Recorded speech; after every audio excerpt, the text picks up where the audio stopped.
Support for Up to Date is provided by Geisinger, providing world-class care for our community, here where it matters. Hello and welcome to Up to Date from WVIA News. I'm Sarah Scinto, here to keep you up to date on all the news you should know about. Wilkes University will have a new president starting this summer, and an Ivy League school reviews its testing policies based on artificial intelligence. It's Wednesday, June 17th. Let's get into it.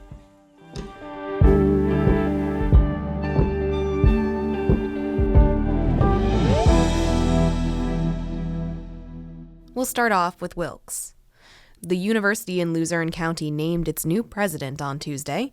WVIA's Sarah Hophius-Hall has more. The president of a college in Kentucky will become the next president of Wilkes University.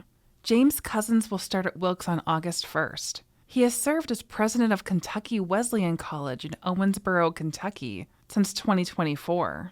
Bill Miller is chair of the university's Board of Trustees and Presidential Search Committee. He called Cousins a lifelong educator with extensive administrative experience. Miller said Cousins understands the complexities of higher education and possesses the leadership skills necessary to guide Wilkes into the future. Cousins replaces Greg Kant, who retires in August. The school announced Kant's retirement amid a budget shortfall and student protests. Wilkes plans to formally announce Cousins' appointment and introduce him to the campus community next week. I'm Sarah Hophius-Hall, WVIA News. Thanks, Sarah. Find more of this story at WVIA.org. While we're on the topic of higher education, technology is at the root of a seismic change to Princeton University's 133-year-old honor code. As Kenneth Burns reports for WVIA, the Ivy League institution will now require in-person exams to be supervised. Before Princeton faculty approved the change last month, in-person exams were administered without supervision. Students would be obligated to report cheating. In a memo outlining the proposal, Michael Gordon, dean of the college, said there have been concerns about generative AI being used on exams. Plus, the student-run honor committee has been receiving more anonymous reports recently due to fears of being doxxed or outed on social media. The change will take place July 1st ahead of the new academic year. Best practices for faculty will be developed by the start of the fall semester. From the New Jersey desk, Kenneth Burns.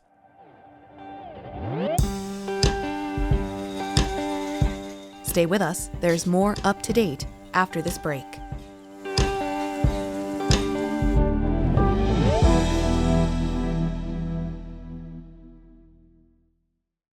You know WVIA as your arts, news, and information station. It's time to add local sports to the list. Get ready for Sports Voices, a new feature where we partner with Fox 56 TV sports director Bob Ide to discuss the latest local sports news from around Northeast and Central Pennsylvania. We'll look ahead to the week's key games in high school sports, collegiate athletics, and more. Tune in to WVIA FM at 7:51 and 9:51 a.m. every Friday morning. Welcome back. A bit of health-related news now. Here in Pennsylvania, having a seizure used to mean you had to wait 6 months to drive again. As Jenna Post reports for WVIA, it's now 3 months. Many patients and advocates alike are celebrating the reduction, which lawmakers approved this year and went into effect in March. The rule now aligns with the medical guidelines set by the American Academy of Neurology. Dr. Andrea Sinowick, with the Allegheny Health Network, sits on the State Department of Transportation's Medical Advisory Board. She spent her 6-year tenure on the board advocating for the change. Sinowick says all drivers are safer now. You imagine if I have a seizure tendency, epilepsy, or just I have seizures from time to time, and I had one and I know I can't drive for 6 months, it makes me not want to tell my doctor. That puts me in a place where my doctor can't adjust my medication. And then I'm much more unsafe and causing much more risk to the public. In Pennsylvania, physicians are still mandated to report their patients' seizures to the state, which triggers the 3-month driving restriction. That was Jenna Post reporting. One last thing for the day. We have another Pennsylvania postcard from WVIA's Julie Sidoni. In honor of America 250, Pennsylvania postcards will focus on the people, places, and events that best commemorate this U.S. milestone and our Commonwealth's crucial role in it. Summer Seat is the name of a Georgian-style home once owned by two signers of the Declaration of Independence, George Clymer and Robert Morris. It served as a headquarters for General George Washington in December of 1776, a pivotal time in the Revolutionary War. In fact, historians believe it was at Summer Seat that General Washington made the decision to invade Trenton on Christmas Eve, a victory that would turn the tide of the American Revolution.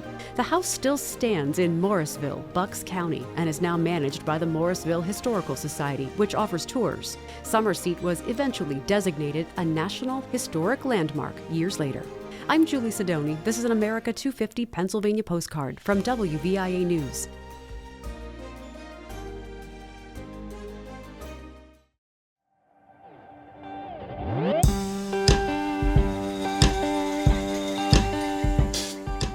All right, I hope you're feeling up to date. Find more stories, as always, at WVIA.org. I'm Sarah Scinto. Thanks for listening today. If you want to stay in the know, make sure you subscribe and tune in every weekday wherever you get your podcasts. Have a great day, everyone. I'll catch you tomorrow, right here on Up to Date.